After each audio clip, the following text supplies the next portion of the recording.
Biodiversity conservation. भाई हमें biodiversity को क्यों कंजर्व करना चाहिए? तो why we should conserve biodiversity? Because पहला पॉइंट है नैरो यूटिलिटेरियन।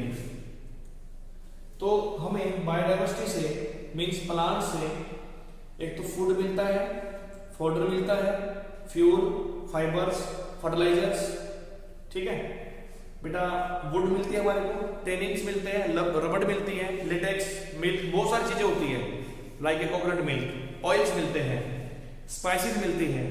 तो ये सभी आएंगे नैरो यूटिलिटेरियन के अंदर।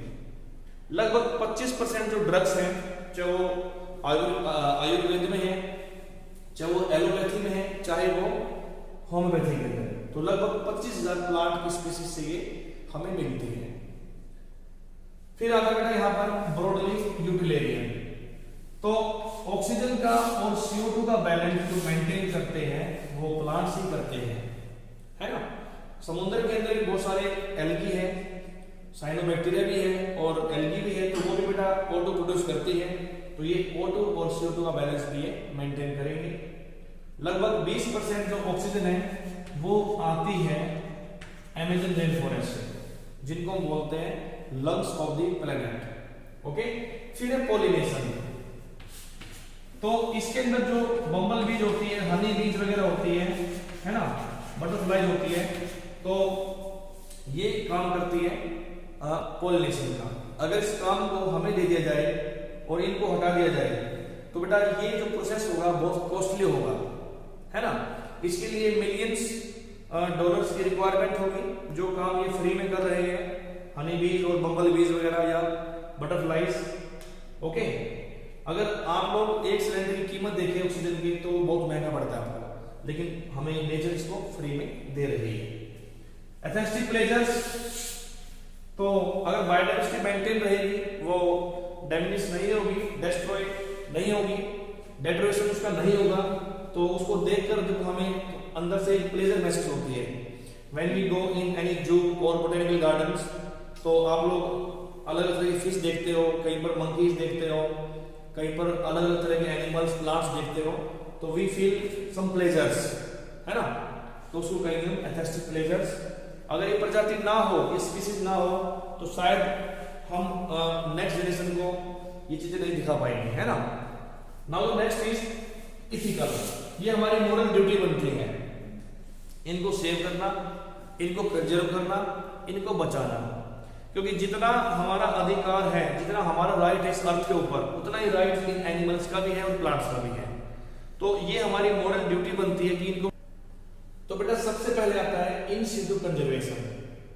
देखिए अगर हम पूरे फॉरेस्ट को ही बचा ले तो शायद उसके अंदर जितने और एनिमल्स होंगे, टाइगर होंगे और जो होंगे एनी अदर एनिमल्स, प्लांट्स होंगे, तो सभी को हम बचा सकते हैं। तो उसको ध्यान में रखते हुए हमने क्या देखा, हमने बनाया इन सिटू कंजर्वेशन, उसको बोल दिया ऑन साइट कंजर्वेशन। मतलब जहां पर जो चीज है ना, उसके उसी एनवायरनमेंट में, उसी नेचर में, नेचुरल वे से कंजर्व कर देना, वो क्या लगता है in situ conservation. Okay, means conservation of biodiversity on that places where they are found naturally. तो उसका बेटा बेस्ट एग्जांपल है हॉटस्पॉट्स। हॉटस्पॉट्स बेटा वो एरिया है जहां पर स्पीसीज का नंबर बहुत ज्यादा होता है, with high levels of species richness and high degree of endemism, है ना। यहां पर क्या मिलेगा आपको देखने में, हाई डिग्री ऑफ एंडेमिज्म और स्पीसीज रिचनेस। ये वो एरिया है जहां पर बहुत ज्यादा नंबर है स्पीसीज का। और हाई डिग्री ऑफ एंडेमिज्म क्या होता है कि यहां पर वो स्पीसीज मिलना जो कहीं पर नहीं मिलती है ना। तो इट कंटेन एंडेमिक स्पीसीज। तो यहां पर क्या मिलेगी इस एरिया के अंदर, यहां मिलेगी endemic species. And what do you mean by endemic species? Which is not found elsewhere, है ना। तो ये कौन सी बेटा, नॉट फाउंड एल्सवेयर, जो यहाँ के अलावा और कहीं पर भी नहीं मिलती है, इसको बोलेंगे हम लोग एंडेमिक स्पीसीज। टोटल पूरे वर्ल्ड के अंदर 34 हॉटस्पॉट्स बनाए हुए हैं, जिसमें से भी हमारे इंडिया में सिर्फ 2 है, सॉरी 3 है हमारे इंडिया के अंदर, 3 हॉटस्पॉट्स इन इंडिया, है ना। तो सबसे पहला जो हॉटस्पॉट है बेटा वो कौन सा है? वेस्टर्न घाट एंड श्रीलंका है, western Ghat and Sri Lanka. And second is Indo Burma हो गया, एंड बेटा क्या हो गया? हिमालयास। तो ये 3 हॉटस्पॉट अपने इंडिया के अंदर है। तो जितने बेटा वर्ल्ड में हॉटस्पॉट है, मैंने कहा 34 है टोटल, तो हमारी अर्थ का 2% भाग इन्होंने घेरा हुआ है, पूरे अर्थ का 2% एरिया ये कवर करते हैं, है ना। लेकिन नंबर ऑफ स्पीसीज इनके अंदर बहुत ज्यादा है। ओके, अगर हम सिर्फ हॉटस्पॉट्स को ही बचा लें तो we can minimise the extension rate at to 30%। अगर हम इस लैंड एरिया को बचा लें हॉटस्पॉट्स को, सिर्फ 2% ही तो है, तो हम लोग 30% एक्सटेंशन को रोक सकते हैं। ये बेटा हॉटस्पॉट्स, मैंने बताया आपको कि हॉटस्पॉट के अंदर ये तो हाई एंडेमिज्म मिलेगा, हाई डिग्री ऑफ एंडेमिज्म, और स्पीसीज रिचनेस यहां पर ज्यादा होगी। ठीक है, तो नाउ द नेक्स्ट इज, अब हम बात करेंगे प्रोटेक्टेड एरियाज इन इंडिया। तो प्रोटेक्टेड एरिया बेटा स्पीसीज जो एक्सटिंक्ट हो रही है उनको बचाने में इनकी बहुत ज्यादा अहम रोल है। तो what you mean by protected areas?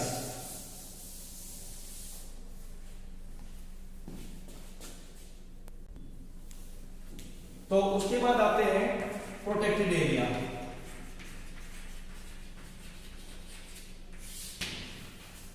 तो ये एरिया कौन से होते हैं बेटा? जिनको लीगली हमने प्रोटेक्ट किया हुआ है, दे आर लीगली प्रोटेक्टेड। ठीक है, तो इसके अंदर हम बात करेंगे सबसे पहले बायोस्फीयर रिजर्व की, बायोस्फीयर रिजर्व। ठीक है, उसके बाद हम बात करेंगे इसके अंदर नेशनल पार्क की, national parks, and third one is centuries.